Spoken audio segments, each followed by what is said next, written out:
Welcome back to the Headline Roast, where today's headlines hit harder than a Texas hailstorm and spiral faster than Vatican politics. We roast the headlines so you don't have to doom scroll through a sea of chaos just to sound smart at brunch. Subscribe now. We drop new episodes every Monday, Wednesday, Friday, and weekend, so your brain can stay sharp and your sarcasm sharper. It's Wednesday, May 7th, 2025. And if you thought Monday was wild, just wait till you see what the rest of the world coughed up. Let's get into it. Story 1. India launches airstrikes on Pakistan after mosque attack. India just escalated things, and not in a group chat kind of way. After a deadly terrorist attack in Kashmir that killed dozens, India retaliated by bombing 9 sites across Pakistan, including a mosque. Pakistani officials immediately condemned the strikes as an act of war. That's not diplomatic language. That's straight-up fight mode. State media in both countries are on full blast, fanning flames with nationalism and late-breaking updates every hour. Civilians near the border are reportedly evacuating as military vehicles roll in. China and the US have both called for restraint, which is political code for "we're all sweating now." Meanwhile, Twitter is lit with hashtags like #WW3Watch and #NotMyConflict. India says the targets were strategic and justified. Pakistan says the move crossed a red line, maybe several.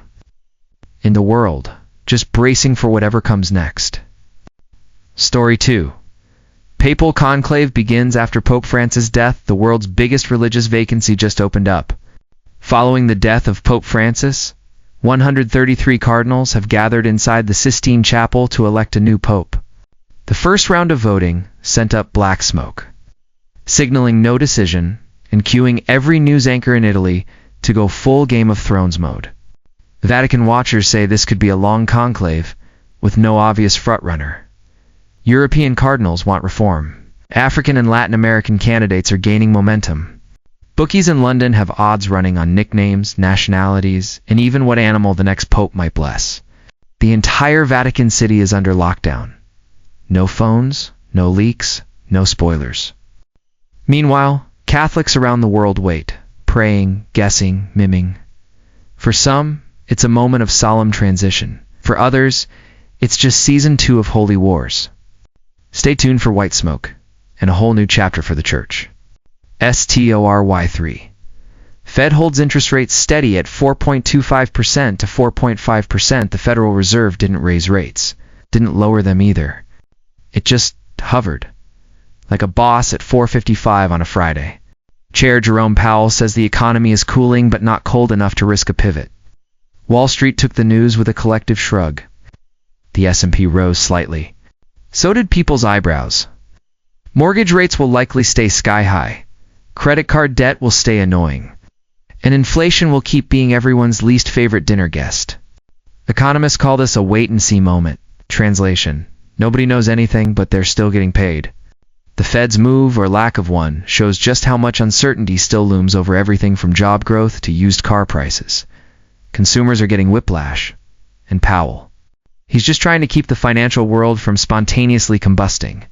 Story 4. Disney stock surges after surprise earnings beat. Mickey Mouse just flexed his economic ears.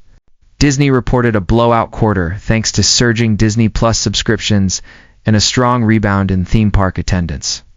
The streaming platform now boasts 126 million users, a number so big even Netflix paused.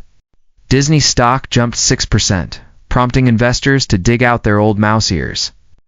The parks division, long haunted by pandemic ghosts, roared back with record spring break crowds. Merchandising is up. Cruise bookings are up. And apparently nostalgia is a recession-proof asset. CEO Bob Iger says the company is just getting started. Meanwhile, shareholders are already asking for Star Wars spin-offs, Marvel mergers, and a Frozen 3 that prints money. If Mickey's the mascot of American capitalism, he's having a very good week.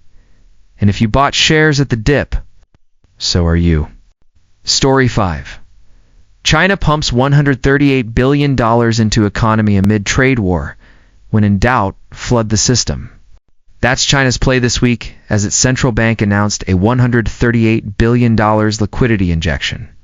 The move comes as U.S. tariffs bite harder, supply chains struggle, and trade talks loom.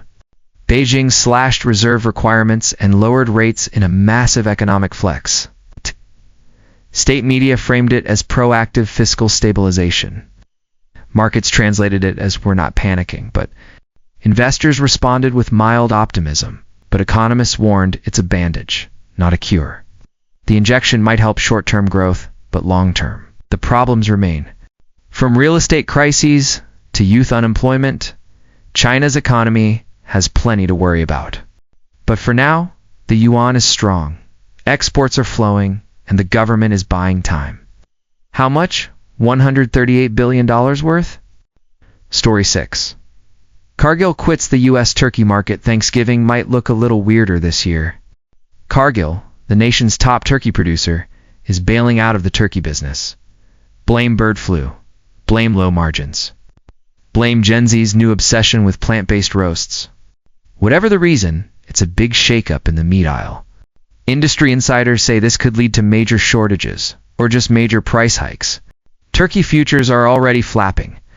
Cargill's exit follows a rough year for poultry producers, With outbreaks, recalls, and labor strikes all hitting the sector. Meanwhile, Americans are debating whether this finally gives them an excuse to skip the dry bird altogether. Some are stocking up now, others are eyeing brisket, or tofu, or chaos. Either way, it's about to get real weird around the gravy boat. Story 7. Severe weather wreaks havoc across southern U.S. Texas and Louisiana have officially entered storm season, and Mother Nature is in full rage mode. Residents faced softball-sized hail, lightning shows, flash floods, and more roofing disasters than Home Depot can handle. The damage is estimated in the tens of millions already. Emergency declarations are in effect. Shelters are opening. And TikTok is flooded with footage of backyard pools turning into whirlpools. Meteorologists say it's a training storm pattern, which sounds more like a CrossFit class than a weather alert. People are being warned to stay indoors, and not just to avoid projectiles.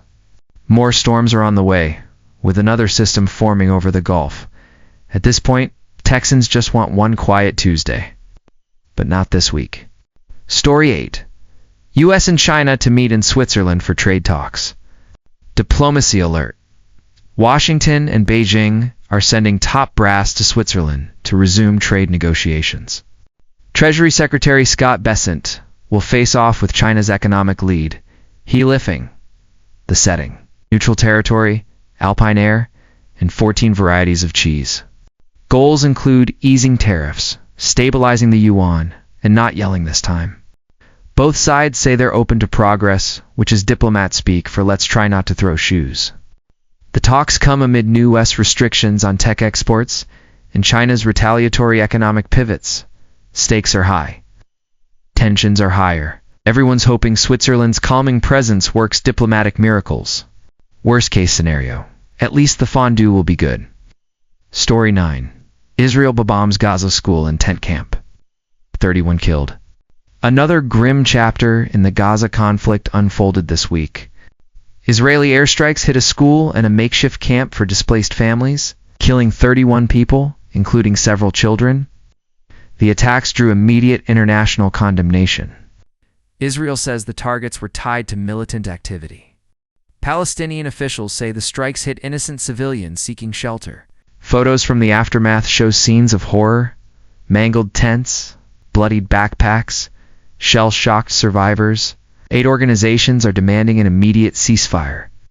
Meanwhile, political leaders from Europe, the UN, and even some U.S. lawmakers are calling for restraint. The conflict has now reached a point where humanitarian corridors are collapsing, and options for diplomacy are thinning. On the ground, grief is the only thing in abundance. Story 10. India conducts nationwide civil defense drill. India just stress-tested itself. The country launched a massive civil defense exercise called Operation Abhyaas, spanning 244 districts. Simulated air raids, blackouts, evacuations, sirens, and thousands of civilians playing what if. The drill comes amid rising tensions with Pakistan and increasing calls for readiness from within India's military. Officials say it's a proactive move. Critics say it's fear-mongering. Either way, it's a bold signal to both allies and adversaries. Videos from the drills went viral, showing metro shutdowns, makeshift bunkers, and a nation trying to prepare for everything short of alien invasion. Whether it brings peace of mind or more anxiety, India is clearly bracing for impact. Brent is around last episode's question. What has one eye but can't see? Answer, a hurricane. It spins, it stares, it destroys your weekend plans. Today's brain teaser. What can travel around the world while staying in the same corner? Hint, it sticks around, but never moves. Answer in the next episode. And that's your Wednesday Chaos Roundup. From PayPal politics to poultry panic, global trade feuds to storms with names. If you laughed, cringed, or learned something, you can flex in a group chat. Hit subscribe. We're here every Monday, Wednesday, Friday, and weekend, roasting the headlines so you don't have to. Stay weird, stay skeptical, and if you're mailing a letter today, maybe look twice at the stamp.